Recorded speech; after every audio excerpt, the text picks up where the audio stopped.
up, Eagles fans? Eagles lose a incredibly sloppy game here to the New York Jets, 20-14. We're breaking it down, top reaction grades, takeaways, all that and more. Joining us, my man Austin there at Austin_EOP. What's good, Austin? Man, it was a tough one. We'll dive into it in a bit, but I have some thoughts about how this went down. Yeah, this is top to bottom. Just an embarrassment, a straight-up embarrassment. Also joining us, Pat Bernard at Pat from Ambler on Twitter. What's up, man? What's up, guys? What's going down? I've seen better days. When I thought we were going to be the only undefeated team in the NFL, and that just hit me like Kano. Just grabbed my soul, broke my heart, and just left me lifeless. I'm in a bad place right now. Everybody should be. There's like not much to explain with this one. I mean, there was a lot of bad football today with the Niners going down. That was some of the worst football I've seen in a long time. And heading into this one, you would think Jalen Hurts, cool as a cucumber, of course this had potential for a trap game. And my, oh my, was it a trap game as the Eagles get ready for a brutal stretch with the meat and potatoes of their schedule on the horizon. But let's dive into Jalen Hurts in this one. Guys, if you're watching us live, give this a video a like. Please be sure to comment your thoughts on the game. Jalen Hurts finished this one 28 of 45, 280 yards. He did have 47 on the ground, 2 total touchdowns, 3 interceptions. He got sacked twice, but I don't think that does it justice. I know, this was arguably the best defensive line Jalen Hurts has faced all season long, but I didn't expect it to be this much of a bloodbath. Jalen Hurts was under pressure all game long. 2 sacks, but I guarantee you, especially the moment Lane Johnson went down with an injury, it's like death, taxes, and the Eagles struggling without Lane Johnson. That's how vital this guy is for this Eagles offense. Jalen Hurts finished with a 59.5 quarterback rating, man. It was an up and down game from Jalen Hurts. I wasn't really that down on Jalen Hurts, especially after the first half. I thought he was doing all he could. I thought it was more so his teammates letting him down. That one interception was not his fault. And then we get to that last one that gave the Jets the lead, I think with 1:49 remaining in the fourth quarter, throwing to double coverage. That was a horrible decision from a quarterback that truly doesn't make that many bad decisions with the football. I'll throw it to you, Pat. What was your take on Jalen Hurts? Like we talked about before getting on air, just being under pressure. He had some terrible decisions. And, as a matter of fact, Mike's here. So, I said to Mike, Mike, I kind of smell a trap can on my show from earlier. And he's like, no, I think we should be okay. I said, well, listen, even though it's not much, but I think the Jets had played against that bad Broncos team. It might have given them a little bit momentum heading into this game. And I wasn't, like you said, wasn't expecting for Jalen Hurts to see a defense like this today. I mean, this was a whole new world that he wasn't ready for. He wasn't prepared for. And then he got careless with the ball and having 3 picks on the day. To me, I just put it out there. I said, this could be possibly his worst game as a pro. As a pro, that's going to be possibly his worst game. Yeah. What about you, Austin? What was your take on Jalen Hurts today? I feel like the main thing that really highlights this is that we lost Lane Johnson very early, so the pocket was totally different for this team. The 4 turnovers alone were really, especially that last one, like you said, that one in the fourth quarter was really, really tough to be able to battle back from, especially with how close they wound up getting to the end zone before they even got a chance to run a play there. But honestly, Hurts having 45 pass attempts, I feel like is a bit too many, especially against. I mean, I understand, they don't have 3 of their key defensive backs, so you want to try and expose that with passing the ball. But some of those throws, especially late in the game, they looked really, really forced, and it was really tough to be able to have to climb back after having some of those go the way they did. Especially that last one with, like you said, about 1:50 left to go. He's staring down one target the entire time, and there's 2 guys within 4 yards of that receiver. They're gonna jump that the second that ball's released. You have to make those reads. You have to see where that, especially because of the fact that was pretty much just cover 2. they all dropped right back, and I saw that coming from right as the ball snapped. I was like, they're dropping back. He's not going to be able to make this throw. Puts it right into a really tough spot, and just overall, like some of his passes were really good. Like that AJ Brown deep ball late in the game that wound up going to review because Salah didn't think it was there. It was a beautifully put ball. It's just, man, I did not expect the Jets to be able to give us the work that they gave us today. The reason I will say it's not his worst game, but how many drops did they have? Like Devontae Smith. Like it was just drop after drop, like in big, crucial moments. That's kind of been the Eagles' that's kind of been the vibe of this Eagles season, especially in the red zone. Yeah, they did okay in the red zone today at times, but just failing, whether it's Brian Johnson's fault or Jalen Hurts' fault, failing in crucial moments on big downs. Let's go to some comments real quick. Mike Loro says they deserve to lose. 100% agree. My man Matty B says, go ahead and tell me there isn't something wrong with the Birds. I mean, they're 5-1 at the end of the day. It's not even the wins and the losses. I said this during halftime live, and I had the same vibe as I did then as I did now. Like, that game just scared the crap out of me, given the turf, given the stakes. You could tell the Eagles weren't playing at 100%. Like, that's when injuries happen. And you started to see them pile. Reed Blankenship, Bradley Roby, Lane Johnson. Like, it just kept going. And, oh, my gosh, like, that was like the number one priority was to get out of New York without getting hit by more injuries, and it didn't happen.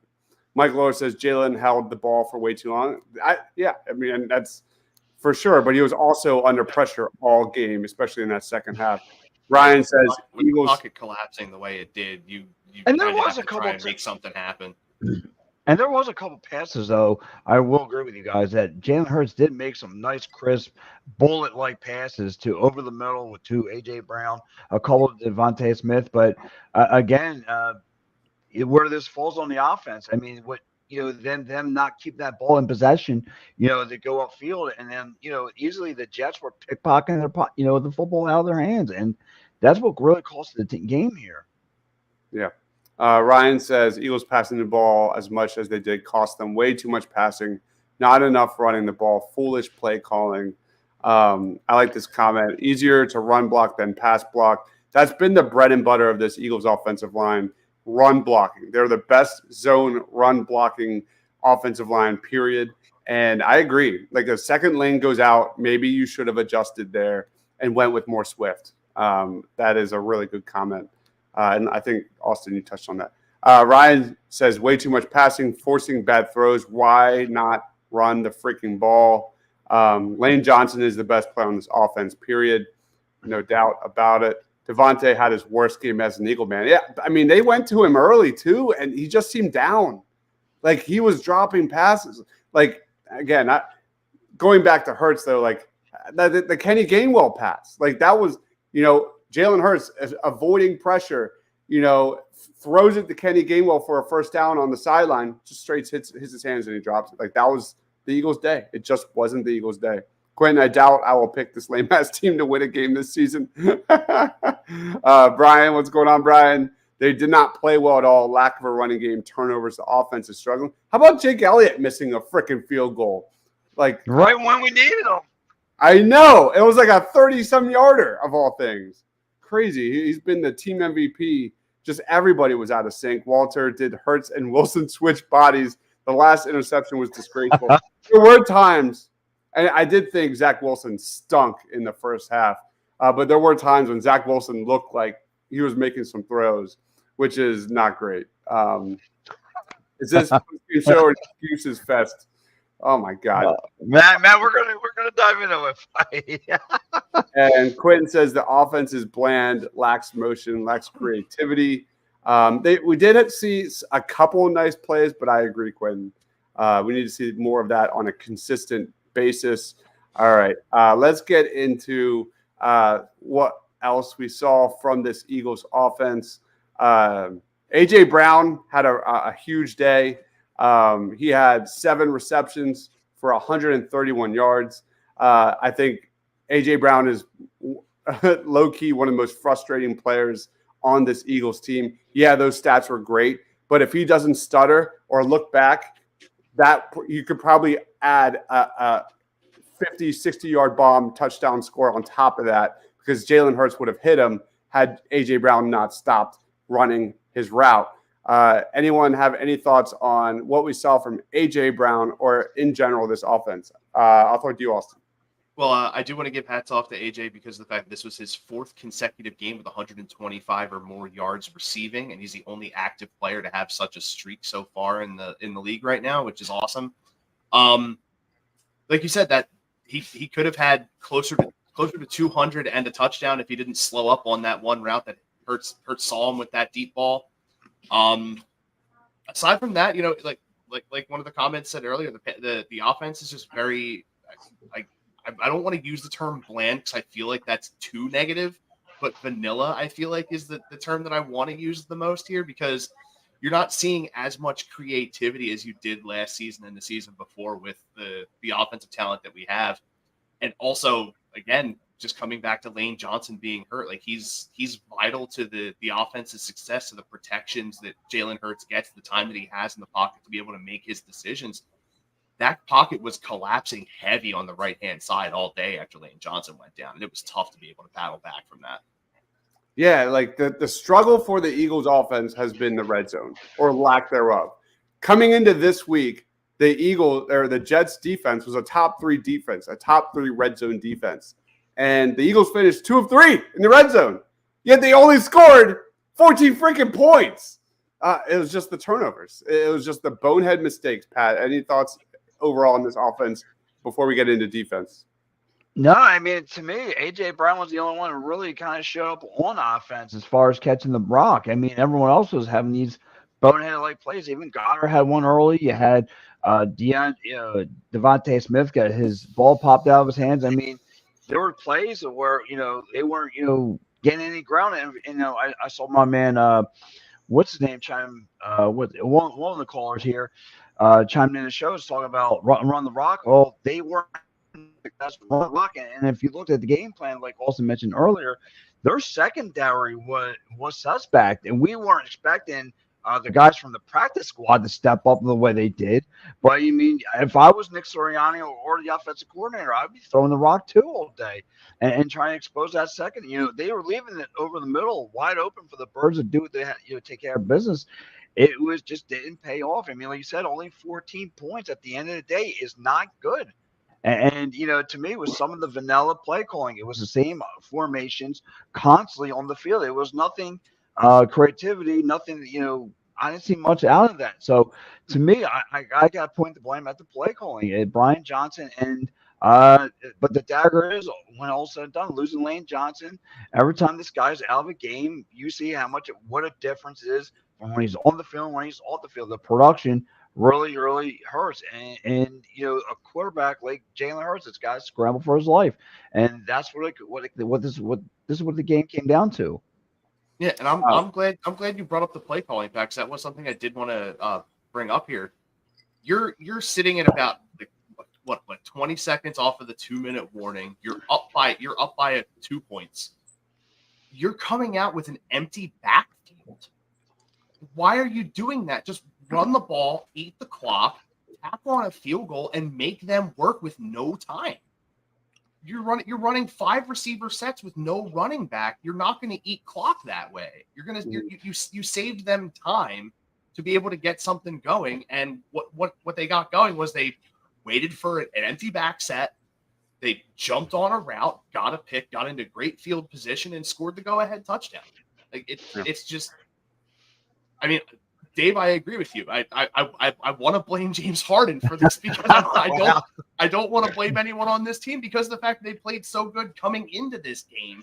You would have expected them to just walk in, stomp the Jets out, and walk out of East Rutherford, I think it is, somewhere in North Jersey for a New York team. Yeah. But just the fact that you're running an empty backfield with a lead late in the fourth quarter is baffling to me. It's like you were expecting to have to chase while you had the lead, and that's unreal. Yeah, we've seen Brian Johnson try to outsmart himself in this early season. I don't understand why for like the Eagles are among the league leads in yards as an offense, but it seems like every time they hit the 30, every time they hit the 20, I don't know what it is, but their reluctance to have DeAndre Swift within the offense, I don't like the offense just goes nowhere. Like today we saw Boston Scott. Like, where would you put Boston Scott in the hierarchy of guys you would give the ball to on this Eagles offense? Why the hell is he getting the ball in the red zone? Like, that's not even like like we saw with Quez the last week. Like, it makes no sense. Why Quez? Why Boston Scott? Give the ball to your playmakers. Let your playmakers make the plays. It's mind-numbing. Some real comments here, and then we'll get to this Eagles defense. But at the end of the day, when it comes to offense, all eyes on Lane Johnson and his health. We'll be watching that. That's huge. Esteban says tough game loss, but we're going to find out what we're really about next week. And I know the Dolphins are hurting as well. I heard like Waddle's out and things like that. So definitely both teams are getting hit by injuries. Walter, I think they now wake up and have to and at least play a close game with the Dolphins. That's why I'm so surprised, because I didn't think Jalen Hurts had it in him for a trap game. And even though I don't blame 100% on Jalen Hurts, I think everybody sucked in this one. Everyone kind of let everyone down in this one. I didn't think that, like we saw last year, the Eagles took care of business when they needed to. Not like this. Not like this. Steven says birds have basically been immune to games like this since the end of 2021. I agree, man. Hurts and the coaching staff blew this game. Pass. Where's the screen game? The RPO wasted. Absolutely agree. Let's get into this Eagles defense. The Eagles defense held the Jets to 20 points. The Eagles offense continuously gave the Jets good field position, which is exactly what you don't want to do, given the status of the Jets offense, which was like among the league worst in passing DVOA. They did a really good job holding Breece Hall and Dalvin Cook in the first half to nothing on the ground, like 4 carries for 6 yards or something along those lines. But in the second half, we kind of saw a lot of the same. Bradley, is it Brandon or Bradley? I think it's Bradley Roby. Bradley, yeah. Bradley Roby went to the locker room. They were missing their main slot corner, and then you saw Josh Jobe get picked apart, penalty after penalty. And we saw that consistently. We saw what more did we see? Blankenship get hurt. Blankenship went out with a rib injury. It was just brutal. Like outside the defensive line, which was fantastic. I thought they had some really big moments. Quick plug. I did pick Hassan Reddick for my player of the game. But I thought he was awesome. But at the end of the day, this Eagles coverage is hurting, man. This Eagles coverage, again, with the quick slants, again, with the soft coverage. Why are we giving, these receivers, 10 yards, especially when we suck so bad on those inside routes, those quick slants? It hurt them. That's what Zach Wilson relied on. He just kept going to it. And at the end of the day, but this is not the defense's fault. But let's get into it. Pat, what was your thought on the Eagles defense? For the first half, I thought they were really, really good. I mean, coming with some big plays. The first turnover the Eagles had in the red zone, they prevented for no points at all. And they were, to me, you're the highlight of this game. Again, Hassan Reddick blasting Zach Wilson with 2.5 sacks. You had Josh Sweat with a sack. I thought the front four was, did their part. And then eventually, though, again, a bunch of turnovers and that were going to constantly happen was to be expected. This team was going to get fatigued. The defense was going to get fatigued at some point, and that's what happened. The fatigue caught up with the defense, and the Jets just took advantage of it. And that's probably much about the doom and gloom part about it. But for the most part, I thought the defense was fine. Like I said, the first half, I thought they played well.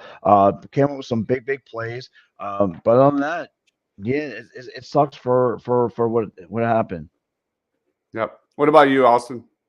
Yeah, I feel like your player of the game prediction from this morning was the only one that actually wound up doing anything good. Mine was DeAndre Swift, and he finished with, what was it, 10 carries for 18 yards. But to go back to the defense, I mean, like you said, the line did an incredible job. They got to Zach Wilson 5 times, did exactly what you wanted them to do.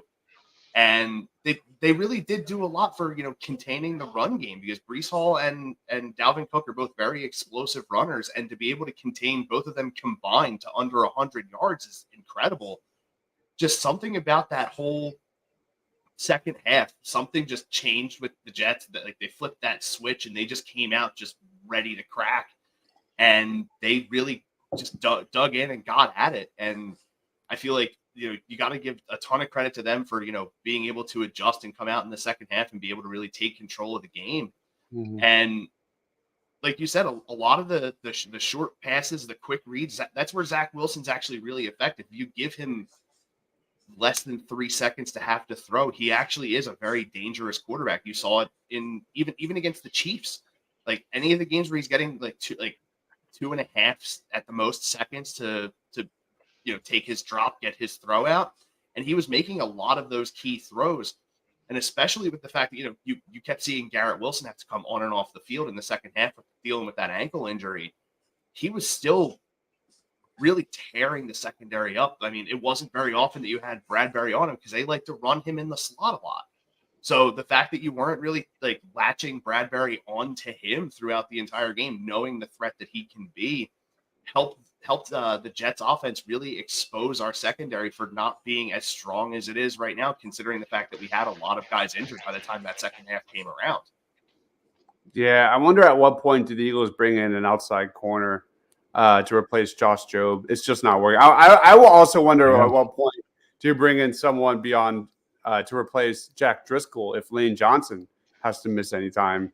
It's just not working. But yeah, here's the defensive stats. Again, Hassan Reddick was terrific, 2.5 sacks.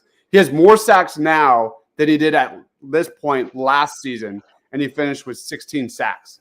Hassan Reddick is common man. It's good to see. I thought Milton Williams was everywhere. He had an amazing tackle for loss. We talked about him during the pregame show, and he delivered with more snaps this week. Jordan Davis was all over the place. Josh Sweat had a nice moment. Brandon Graham was all over the place.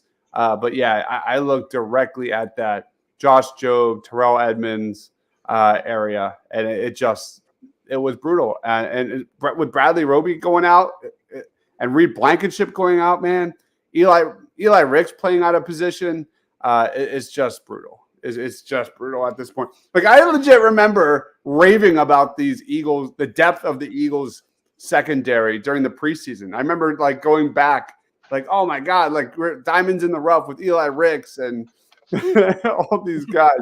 And oh man, what a difference a month makes, because we're talking the exact opposite scenario right now. They've got issues. The Eagles have major issues. The fact that you couldn't beat a Jets offense is pretty bad. Eagles have issues on offense. They're not Jalen Hurts, Brian Johnson. They're not playing on the same page. And we've got issues on defense with that secondary and coverage unit. That is god awful. So let's jump into player of the game. I'll throw it to you, Austin. Who's your player of the game? I'm going to go with your player of the game call from this morning. I'm going to go with Hassan Reddick. I mean, you look at what he's done since the cast has come on. 0 sacks in the first 3 games. And like you said, at this point last season, he didn't have as many sacks as he does this year, and he's done it in 3 games. So, I mean, that's incredibly impressive for him. He's starting to find his stride. He's being able to play a bit free now that he doesn't have that cast on. And I feel like he's only going to get more aggressive as the season goes on, and we're going to see him lighting up those sacks numbers every single week. We have a Jets fan in the house saying Jets. Yeah, let's be clear. At no point in this game did the Eagles truly deserve to win. Like, they were not good from the start. Although, like, you could even look at that first drive that went nearly 10 minutes long, and it was a turnover on downs. Like, they started out with some very frustrating moments. Pat, who's your player of the game? Philly Sports Trips for booking that trash play. They take that right over. They had to sit through that mess. Philly Sports Trips. No, if I'm gonna go player of the game, I'm gonna have to go AJ Brown. I'm gonna have to say AJ Brown. To me, the only person who showed up on offense again. Fourth consecutive game getting over 125 yards. I gotta give it to AJ Brown. Love it. Mike says player of the game is the Jets defense. Quentin says player of the game is the Cleveland Browns. Like I said before, baby. I went into this game thinking because that game was awful. I watched that game from start to finish. It was horrible, absolutely horrible. And I was like, well, I can't get worse than that. This might have been worse. This was arguably right there. I was going back and forth between that and the Vikings game, and I said to my wife, I was like, the Vikings are winning at halftime 12-9. She was like, wow. And then our game hit halftime, and I went, I shouldn't talk. It's 14-9 right now. I know. The worst part about this whole game was the very beginning. I don't know if you guys have YouTube TV, but they were giving me the double vision of the Niners and Cleveland game and the Birds and the Jets game. And I just want to get the Birds and Jets coverage. That's it. But unfortunately, I got stuck with that, and I was getting the Browns and Niners play-by-play instead of hearing the Birds. Like I didn't care by then. I didn't care about Mike Marquardt by then. I'm sorry. I like Mike Marquardt. It's a great now play-by-play, way better than Mark Sanchez. But yeah, I was done by then. I said no. I just want to listen to the Birds. But however, if I knew Mark Sanchez would have called the game, I just would have had the game in mute. Two words for the 1 o'clock game since the Eagles didn't play. Red zone. Yeah, yes. Right. If you want to count that as one word, second word is then baby. Michael says I give the Jets credit for showing up playing that dog. My man Cole says boo everyone. Absolutely. Yes. My player of the game, I'm not going Eagles. Nobody deserves it. I'm going to go Bryce Huff. We talked about him during the pregame show. That was like my player to watch sort of when we were talking top matchups, just for what Quentin Williams does for the rest of that Jets D-line, which is very good. But Bryce Huff going into this was top 10 in pass rush win rate and had a really big game. He had a sack and a half. And something that we really haven't seen from Jalen Hurts was kind of a little rattled inside the pocket. He hasn't been playing as well as last year, but there have been flashes of really good play against pressure, really good poise inside the pocket. And I don't know, maybe that last interception he threw, maybe it was because of Bryce Huff. Maybe it was because of that relentless pass rush. So I'm going to go Bryce Huff as my player of the game. I do want to give credit to the Williams brothers. They became the first pair of brothers to both have a turnover since the Babineaus back in 2010. That's or cool. Something like that. Jordan and Jonathan Babineau both had turnovers, and then it was the Williams brothers today. That's a fun little stat for you guys out there. Yeah. Rob Thompson as player of the game. You like that? Yeah, Topper, baby. Yes, definitely. All right. That basically wraps this up. Let's do final thoughts on the game and plugs. We'll throw it around. Go ahead, Austin. Time's yours. I can sum up this game with one word: pain. But I mean, look, Dolphins next week. You got to have a short memory on this. It's a big game coming up, so you got to make sure that you're, let this get out of your system at the latest tomorrow, and just get back to practice and be ready to come out against a really, really strong offense. And then aside from that, my usual stuff. I'm on this side. I'm on the Twitter thing here at Austin_EOP. Like I had said this morning, I'm going to start getting back into doing some streaming stuff. So twitch.tv/Hambo26. And then Thursday nights, 9 p.m., talking Philadelphia Union Soccer with this guy down here and Gus on the attacking third right here on EOP. Awesome stuff. Give Austin a follow at Austin_EOP. By the way, real quick update. Per Derek Gunn, X-rays negative for Lane Johnson. My God. That is a huge storyline. That's all I'll be just refreshing Twitter until we get more updates.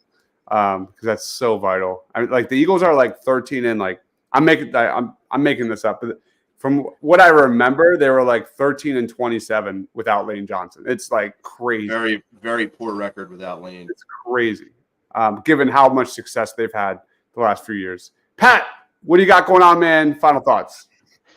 Final thoughts. The Eagles play down to the competition. So next week, as the schedule gets tougher, they'll be playing a lot better. I had that clear in my mind. So they can't play no worse than they did today. They're going to be playing from here on out.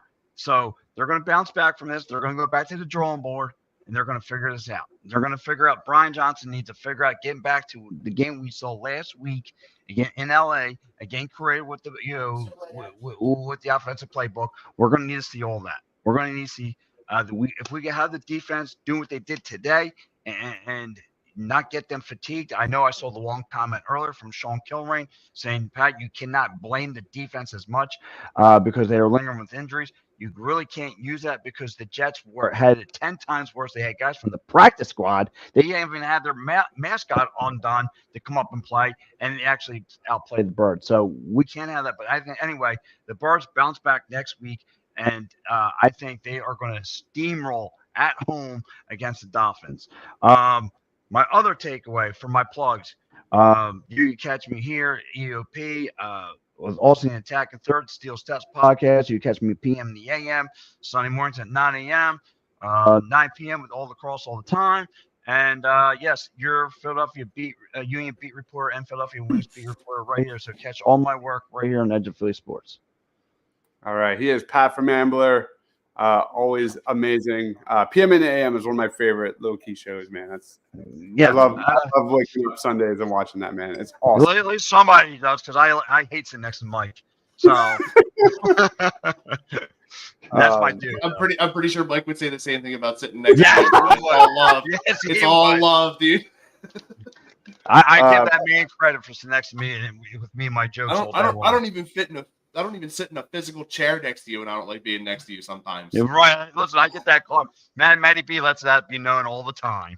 So, but yes. That show we did on Thursday, you got me hot, bro. I didn't like that. Yes. Let's work on that together. We'll try. We'll try key in. Final thoughts. Thank God for the Phillies. Thank God for the Phillies. Yeah. I'm gonna wake up tomorrow morning and I'm probably all Phillied up, and it doesn't matter. So, because the Eagles play next Sunday night. So, if the Phillies weren't playing right now, we would have even more freak out about this. But I know, I'm probably moving on as soon as I, fall asleep tonight. But yeah, this Phillies schedule's crazy, man. We're not going to be able to do Sixers content probably next week because the Sixers games are Monday and Friday. Both are Phillies games. So I don't know what we're doing. But we regular season. Flyers too. We're gonna be trying to squeeze some stuff in for the Flyers this week as well. So it's gonna be weird. I mean, the fact that praise be to the time gods, because for some reason the game on Thursday is a 5:07 game, which means my 9 p.m. soccer show will happen at 9 p.m. on Thursday, thankfully. But I mean, dude. Oh man, Dave, I hope you mean that. And please go, go away, James Harden. Yeah, I think my man Dave might have a James Harden jersey that he regrets buying. As do many other people in this city. Yes. Michael says the Eagles better show up next week like they did the Rams game, and Phillies in 5. Crazy week, man. Everything's rescheduled. Welcome to October, baby. Yeah, everything is completely out the window this week. So tomorrow I'll be doing BGN Radio draft show. Nice. Instead of Tuesdays, we're doing it Monday. Birds of the Round Table, instead of 8 o'clock, will be 7 o'clock on Tuesday. No party on Broad. And then just Phillies all the time, man. That's basically we will be doing a Killing Me Smalls show. I don't know what our guest is just yet. But it'll probably be 6. Yeah, Mike kills it, man. Little pun intended. But anyway, guys, thanks for watching. Give this video a like if you hate Eagles turnovers. Please give my man Austin a follow at Austin_EOP. He is Pat from Ambler on Twitter. My man Pat Bernard. Go check out PM in the AM and the attacking third, right? Yep. Yes. I don't know this. All your Utah contact. All your That's soccer, Utah. right? Yes. Your favorite topic. Union soccer. I like football and other football. So, yes. Yeah, don't get me started. All right, guys. Thank you so much for watching. For Austin, for Pat, for myself, stay awesome, everyone. Happy birthday, man.